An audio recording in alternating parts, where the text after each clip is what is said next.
하나님의 사인을 구하는 요나단이라는 제목으로 말씀을 전할 때 큰 은혜가 있길 소망합니다. 우리가 요나단 하면은 가장 먼저 떠오르는 것은 다윗과 요나단. 좀 다윗의 친구 같은 개념으로 우리는 잘 알고 있습니다. 그런데 성경을 좀 자세히 읽어보면 이 요나단이 약간 엉뚱하고 약간 특이한 모습들이 있습니다. 우리가 알고 있는 이 요나단은 사울 왕의 장남이에요. 이 장남이라는 것은 우리가 조선시대 때 언어로 표현하면 세자, 즉 곧 왕이 될 사람이라고 볼 수 있습니다. 그렇다면 왕의 아버지로부터 왕을 물려받게 된다면 그의 행동과 그의 삶의 모습들은 아버지께 인정받아야 하며 아버지께로부터 왕위를 물려받을 만한 합당한 사람이 되는 것이 그의 인생에서 가장 중요한 목적 중에 하나일 것입니다. 그런데 이 요나단은 왕인 아버지 사울의 마음에 드는 행동보다는 아버지가 싫어하는 행동들을 더 많이 했던 것을 볼 수 있습니다. 우리가 흔히 왕이라고 하는 권력 속성은 우리가 이런 말을 흔히 많이 이야기합니다. 권력은 나누는 것이 아니다. 즉, 그 권력이라고 하는 것은 아들조차도 아내, 며느리, 가족조차도 함께 나눌 수가 없는 것이다라고 많이 이야기합니다. 그래서 성경이나 또 세계사적으로 보면 아버지께 잘못 보여서 죽음을 당한 아들과 아내와 며느리가 많이 존재합니다. 우리가 성경에서 잘 알고 있는 헤롯 대왕이라는 사람도 자기의 왕권을 온전히 지키기 위해서 아들도 죽이고 며느리도 죽이고 아내도 죽이는 일들이 그냥 쉽게 할 수 있는 것이 바로 권력입니다. 그런 의미에서 이 요나단이 아버지 사울이 싫어하는 행동들을 했다는 것은 그냥 받아들일 수 있는 것이 아니라 정말 목숨을 걸지 않고는 자기가 왕위에 오르지 못한다는 것을 받아들이지 않고는 할 수 없는 특별한 행동이었습니다. 그런데 더 나아가서 이 오늘 이스라엘과 블레셋이 전투를 하는데 이렇게 전투가 벌어진 상황도 요나단이 먼저 블레셋 사람들의 수비하는 성을 공격했고 아마도 이 자기보다 더 강대국이고 성을 공격하기 위해서는 치밀한 준비가 필요합니다. 그래서 아버지와도 상의하고 또 이스라엘 모든 지파들과도 의논해서 내가 이렇게 공격할 터이니 그렇다면 공격하게 되면은 블레셋은 이렇게 반응을 하고 그러면 우리가 이렇게 열심히 합해서 전쟁을 벌이자고 하는 마스터 플랜이 있어야 하는데 그런 것들이 없이 그냥 무대뽀로 이 요나단은 블레셋을 공격하게 됩니다. 그래서 이 이스라엘 사람들도 자기가 이 블레셋과의 전쟁에서 살아남지 못할 것을 직면했고 그래서 3,000명 중에 2,400명이 도망을 갔습니다.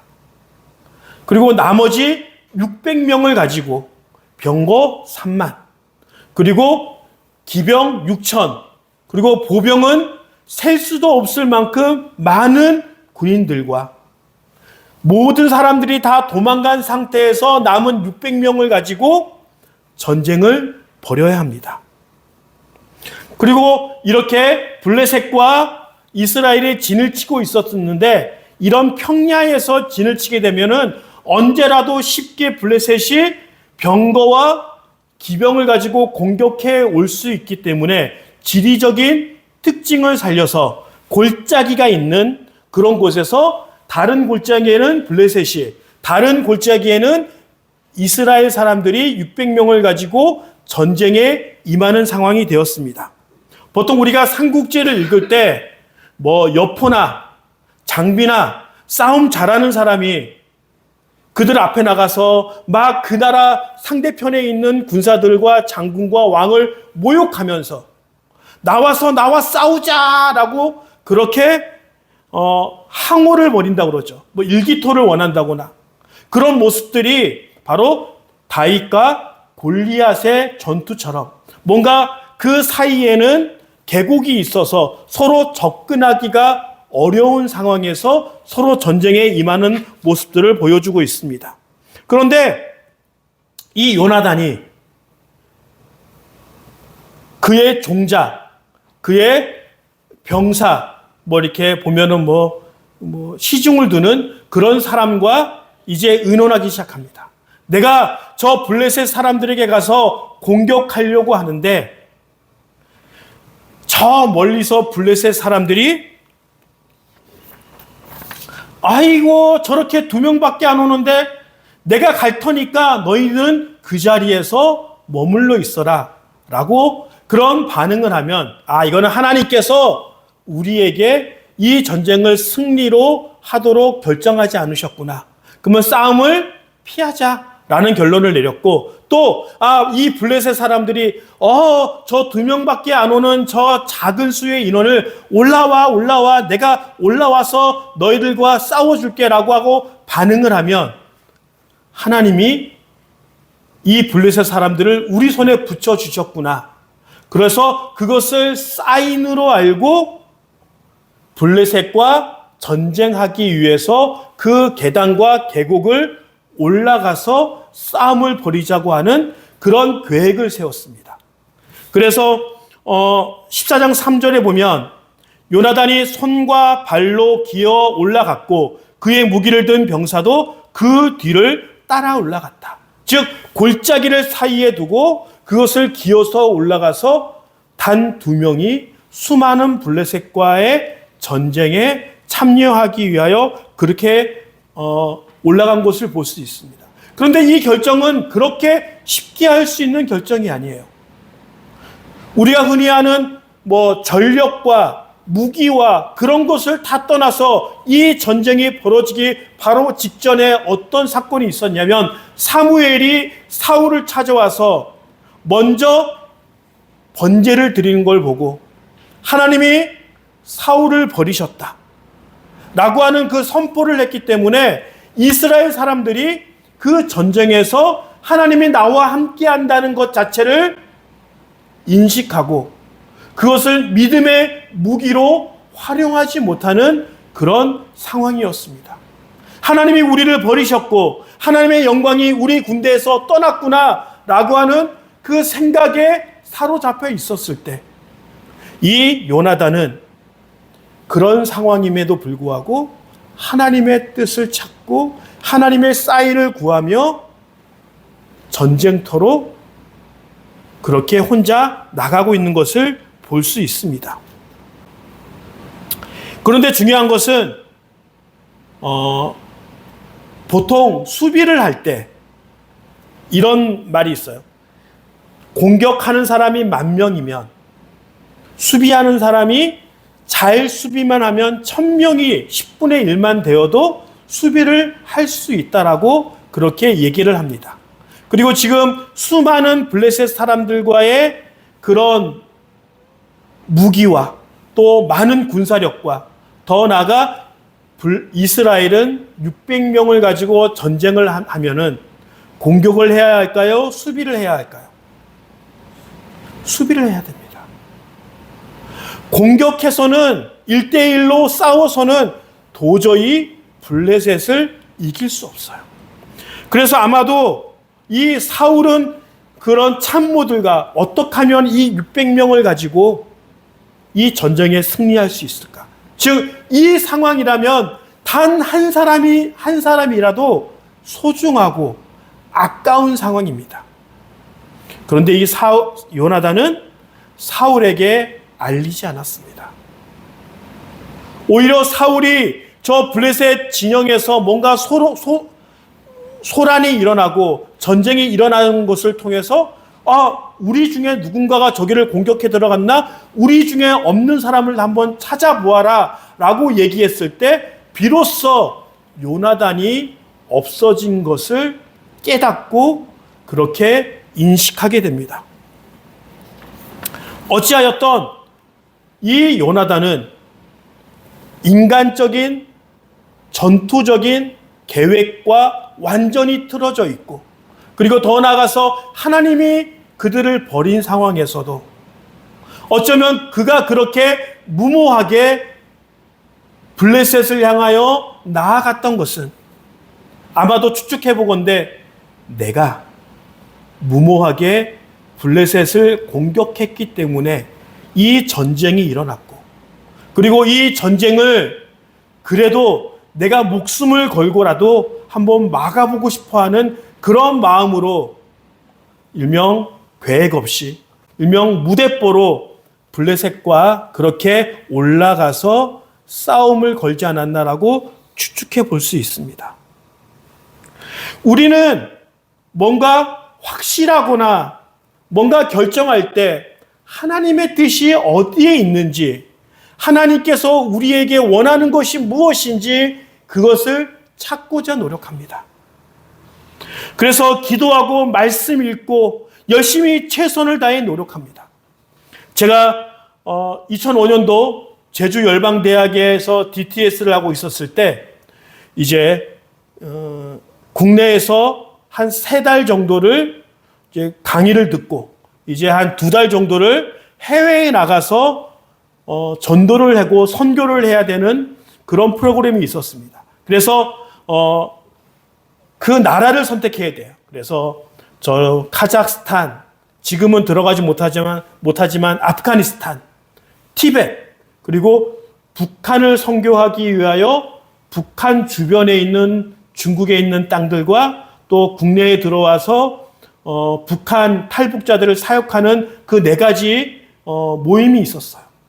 그래서 이 예수 전도단은 하나님의 음성을 듣고 결정하는 것을 제일 중요하게 여기는 선교 단체였습니다.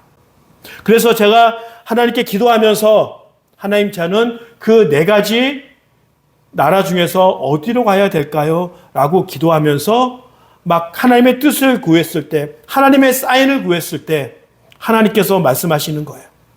네가 오른쪽으로 고개를 돌렸을 때 보이는 그 국가가 네가 가야 할 그곳이다. 그리고 그곳에서는 그 4가지 나라뿐만 아니라 여러 나라의 국기들이 양 사이드로 걸려져 있었어요. 그런데 제가 오른쪽으로 딱 돌리니까 마침 우리가 선교하기 위해서 선택된 4가지 국가의 국기 중에서 파란색 국기인 카자흐스탄 내 국기가 바로 제 오른편 바로 있어서 하나님께서 나에게 카자흐스탄이라고 하는 나라에 선교 가기를 원하시는구나 라고 그렇게 결정하게 됐어요. 그리고 또 이제 중보 기도를 하는데 우리 팀들이 갑자기 어느 한 나라를 기도하기 위해서 음성을 듣습니다. 그런데 갑자기 모든 중보 기도하는 사람들이 이란 다 동일하게 이란에 대해서 기도하자고 나왔어요.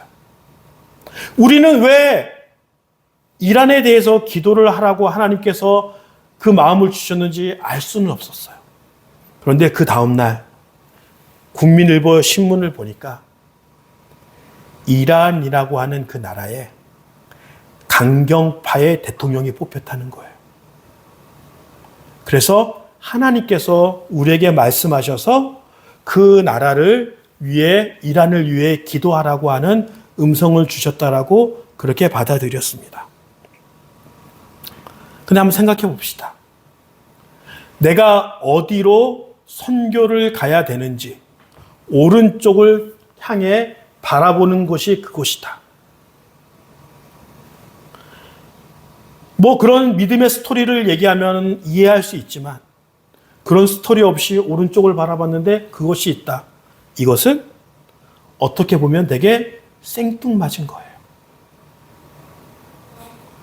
우리 인생에 있어서 가장 중요한 기도의 제목이나 결정해야 할 것을 그렇게 하찮은 것으로 결정할 수 있을까라고 물어본다면 많은 사람들은 신중하지 못했다라고 이야기할 수 있어요.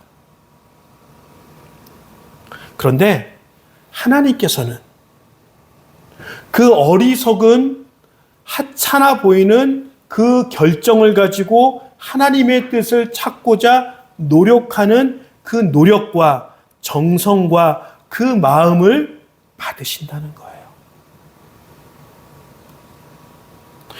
아무런 의미 없는 행동이 하나님의 뜻을 찾고자 간절하게 기도하며 하나님의 표적과 사인을 기다리는 그것이 의미가 생기는 거예요. 그러기에 하나님은 하나님의 뜻을 찾고자 노력하는 사람들에게 하나님의 길과 하나님의 비전을 더 잘 보여주십니다. 솔직히 말하면 하나님은 우리에게 끊임없이 매일같이 말씀하십니다. 내가 너를 사랑한다. 난 너에게 놀라운 계획이 있다.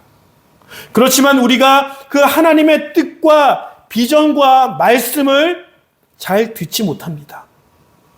왜요? 우리의 욕심과 우리가 포기하고 싶어 하지 않은 그것이 하나님의 음성 듣는 것을 귀를 막고 가슴을 막기 때문에 그렇습니다. 우리의 욕심이, 우리의 재산이 내가 포기하지 못하고 하는 그 마지막 그것이 하나님의 음성 듣는 것을 가로막는다는 거예요. 하나님의 음성은 모든 것을 내려놓고 하나님께만 집중하는 자에게 잘 들리며 하나님은 더 잘 응답하여 주신다는 것을 믿길 간절히 소망합니다. 하나님의 음성 듣는 것이 얼마나 힘드냐면 우리가 믿음하면은 딱 떠오르는 사람이 있어요. 누굴까요? 아브라함이에요. 그 아브라함도 하나님의 음성을, 하나님의 뜻을 잘못 받아들였어요. 하나님께서 아브라함 너 씨를 통하여 너의 자손을 주겠다. 너의 후손을 주겠다. 그 후손을 통하여 하늘의 별과 같이 많은 민족을 이루겠다라고 얘기합니다. 그러나 육신의 나이와 시간이 지나가면서 사라에게 아들이 생기지 않습니다. 그래서 그가 선택한 방법은 애굽에서 빠져나올 때 종이었던 하갈도 그때 같이 종으로 빠져나옵니다. 그래서 그 하갈과 동침하고 이스마엘을 낳고 그 이스마엘이 하나님께서 자신에게 허락하신 그 아들이라고 생각하고 그렇게 10년 이상을 그렇게 믿고 생활합니다. 아브라함도 하나님의 뜻을 분별하기가 쉽지 않았다는 것입니다.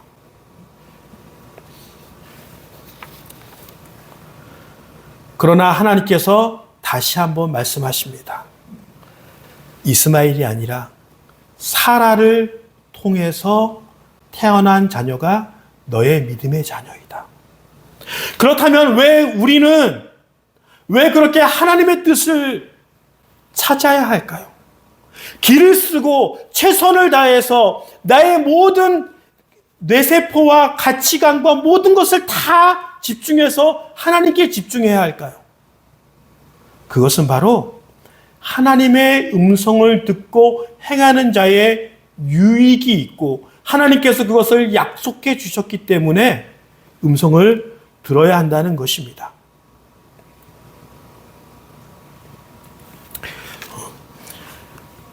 시편 16편 11절에 보면 이런 말씀이 있습니다. 주님께서 몸소 생명의 길을 나에게 보여주셨으니 주님을 모시고 사는 자의 삶이 기쁨이 넘칩니다. 주님께서 내 오른쪽에 계시니 이 큰 즐거움이 영원토록 이어질 것입니다. 하나님께서 몸소 생명의 길을 보여주신 자의 삶은 기쁨이 넘치고 주님께서 내 오른편에 계시기에 내 삶에 영원토록 즐거움이 이어질 것이다라고 말씀하고 계십니다. 즉 이것을 반대로 얘기하면 왜 우리에게 고통이 있느냐, 왜 우리에게 어려움이 있고 불행이 있느냐, 그것은 하나님의 뜻을 발견하지 못하며 내가 원하는 대로 살아가고 있기 때문에 그 결과라고 볼 수 있습니다. 인생이 즐겁다라고 얘기할 수 없어요. 힘들고 어렵고 외로움의 연결이 인생입니다. 그런데 희한한 게 있어요. 힘든 일일지라도 확실한 동기가 있으면 그 일이 힘들지 않게 되는 기적이 일어납니다. 내가 열심히 일을 하지만 내 자녀와 내 가족을 위해서 일한다면 어떻게 해요? 그 힘듦을 견딜 수 있어요. 또 내가 하는 일들이 다른 사람들을 이롭게 하고 다른 사람들에게 도움을 주는 일이라면 그것을 기쁘게 할 수 있어요. 저는 이제 핸드드립으로 사람들을 많이 섬깁니다. 많은 사람들이 얘기해요. 그거 귀찮지 않냐? 힘들지 않느냐? 라고 저에게 물어봅니다. 그런데 하나님께서 저에게 주신 성품 중에 하나가 사람들을 섬기고 대접하는 것을 기쁘게 여기는 성품이 있어요. 맨날 커피를 짐을 지고 움직이고 힘들 수 있어요. 그런데 나에게 주신 마음은 하나님의 사람들을 섬기며 그들이 행복해지는 것을 나의 소명으로 여기고 그것이 나에게 보여주신 하나님의 길이기에 힘듦이 더 이상 나에게 힘들지 않고 행복하고 기쁨의 길로 바뀐다는 거예요. 그러기에 힘든 일이 존재하는 것이 아니라 그 힘든 일 안에 나의 부르심과 나의 비전을 발견하지 못하기 때문에 힘든 거라고 볼 수 있어요. 제가 바라기는 하나님을 예배하고 하나님께 나오는 모든 믿음의 삶이 여러분들에게 가장 큰 즐거움과 행복이 되어지길 간절히 소망합니다. 그런데 오늘 요나단의 행동에 약간 특이한 게 있어요. 보통 이스라엘 사람들이 전쟁을 할 때는 선지자나 사사가 먼저 나타나서 하나님의 음성을 듣고 공격하십시오.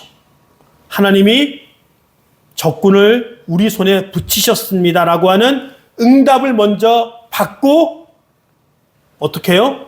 움직여요. 즉 전쟁은 하나님의 음성을, 하나님의 응답을 받고 전쟁에 임하는 것이 이제까지 이스라엘 사람들이 전투를 했던 방식이었습니다. 근데 요나단은 어떻게 나가요? 그런 하나님의 음성을 듣지 않고 오히려 진취적이고 더 적극적인 행동으로 하나님의 뜻을 구하고 있어요. 저 블레셋 사람들이 올라와라 하고 하면 하나님께서 우리에게 전쟁에 승리할 것을 보여주시는 거고, 너희는 기다려라, 우리가 내려갈 테니 기다려라 라고 얘기하면 하나님의 뜻이 여기에 있지 않다라고 그렇게 하나님의 사인을 구하며 나아갑니다. 제가 아까 말씀드렸던 예수전도단이라고 하는 그 선교단체는 하나님의 음성을 듣는 것을 가장 중요한 가치관으로 여깁니다. 그래서 어떤 선교단체는 이야기합니다. 쟤들은 또 하나님의 음성 듣고 있어? 우리는 먼저 실천할 거야. 그렇게 얘기하는 선교단체가 있습니다. 뭐 긴급 구호, 긴급하게 뭔가 필요할 때 먼저 뛰거나 나아가는 게 아니라 기도하는 사람들의 모습이 바로 예수 전도단의 모습이었습니다. 그런데 느리다라고 하는 단점이 있지만 결정되어지면, 음성을 듣게 되면 하나님의 부르심을 받았다고 하는 강력한 힘과 파워가 생깁니다. 그래서 하나님의 음성을 듣고 움직이는 것은 매우 성경적이며 매우 효과적인 방법입니다. 매우 느리다고 하는 단점도 그 안에 물론 포함이 되어 있습니다. 그렇다면 우리가 생각해야 할 것은 모든 것을 하나님의 음성을 듣고 행해야 할까요? 그렇지는 않다는 거예요. 여러분들이 오늘 11시 예배를 드리러 올 때, 하나님의 음성이 없으면 나는 예배를 못 드릴 거야. 하나님의 음성을 꼭 들어야 돼. 그런 마음으로 예배를 오신 분들은 한 명도 없을 거예요. 하나님의 음성이, 하나님께서 보여주시는 길이 필요한 영역이 있고, 그렇지 않고 내가 매일 꾸준히 해야 되는 영역이 우리의 삶에 존재한다는 거예요. 이것이 혼돈되어지거나 뒤죽박죽 되어지면 안 됩니다. 제가 신학교를 갔을 때, 보통 신학교나 선교사로 파송되어질 때는 가장 먼저 물어보는 것이 부르심입니다. 소명을 얘기합니다. 하나님께서 당신을 소명자로, 사명자로, 목사로, 선교사로 불러주셨습니까? 근데 제가 신학교에 갔었을 때 그렇게 물어보는 것 중에 하나가, 목회가, 선교가 너무 힘들기 때문에 혹시라도 내가 이 길을 후회하거나 왜 왔을까, 그렇게 좀 약간 아픔과 힘들어 했을 때 그 소명이 나를 지탱하게 하고 내가 가는 길을 계속적으로 뒷받침해주는 강력한 힘을 발휘하기 때문에 목사로서, 선교사로서 소명과 비전이 중요하다라고 이야기한 것 같습니다. 그러나 그런 것은 내 삶을 떠나서 하나님께 특별히 헌신하고 나아갈 때, 목숨을 걸고 하나님께 나아갈 때 필요한 영역들입니다. 그런데 우리 삶에는 그렇게 하나님의 음성을 듣고 하나님의 뜻을 구하는 것도 있지만, 많은 영역은 하나님께 구하지 않아도 해야 되는 매우 중요하고 매우 소중한 많은 일들이 존재한다는 거예요. 내가 누군가를 사랑한다는 것. 하나님, 저 사랑해야 할까 말까요? 사랑하게 해주세요. 그런 것보다 하나님의 자녀라면 사랑해야 하며 복음을 전해야 하며 용서를 구해야 하며 용서해야 하며 하나님께서 베풀어 주신 선을, 정의를 행해야 하는 것들. 어쩌면 우리는 너무나도 위대한 일을 위해서 기도하지만 정말 중요한 것은 내가 당연히 해야 되는 것들을 너무 소홀히 하지 않았는지 우리 자신을 되돌아보기를 원합니다. 저는 대학교 1학년 때 기도했던 것들이, 하나님, 순교할 수 있는 믿음을 주옵소서. 그때는 왜 이렇게 순교에 대해서 강조를 많이 했는지 모르겠어요. 부름받아 나서니면 어디든지 가오리다. 맞아요. 순교할 믿음이 필요해요. 그리고 부름받아 나서니면 그렇게 하나님의 뜻을 따라 가야 되는 믿음이 필요합니다. 그런데 이제 더 이상 한국은 그런 믿음보다 매일 아침 하나님의 음성을 듣기 위하여 기도하고 묵상하는 믿음. 하나님께서 나에게 허락하신 자녀들이나 교회 성도들을 사랑하고 용서하며 섬기는 그런 믿음. 뭔가 대단하고 뭔가 화려한 믿음이 아닌 그냥 뚜벅뚜벅 그 길을 가는 그 믿음이 우리에게 필요하지 않는지 우리 스스로를 점검해 보기를 원합니다. 우리는 항상 하나님의 뜻을 찾아가는 것에 실패합니다. 그리고 가끔 성공합니다. 그러나 하나님은 실패하지만 하나님의 뜻을 찾을 수 없고 나의 욕심대로 살아가지만 그 중심을 보시고 꾸불꾸불 가지만 하나님을 향해 갈 수 있도록 인도해 주신다는 거예요. 제가 바라기는 오늘 요나단처럼 하나님의 뜻이 어디에 있는지 열심히 찾고자 하는 그 믿음이 우리에게 있기를 원합니다. 그리고 더 나아가 그런 특별한 기도 없이도 내가 하나님의 자녀라면 당연히 해야 될 믿음의 분량대로 나아가는 것을 작게 여기지 않고 그렇게 사랑하며 예배하며 섬기며 나아가는 그것이 그 두 가지가 조화롭게 되어졌을 때 하나님께서 우리의 믿음을 칭찬하시고 결국에는 우리가 하나님의 믿음대로 부르심대로 살아가는 믿음이 되어지길 간절히 축원합니다.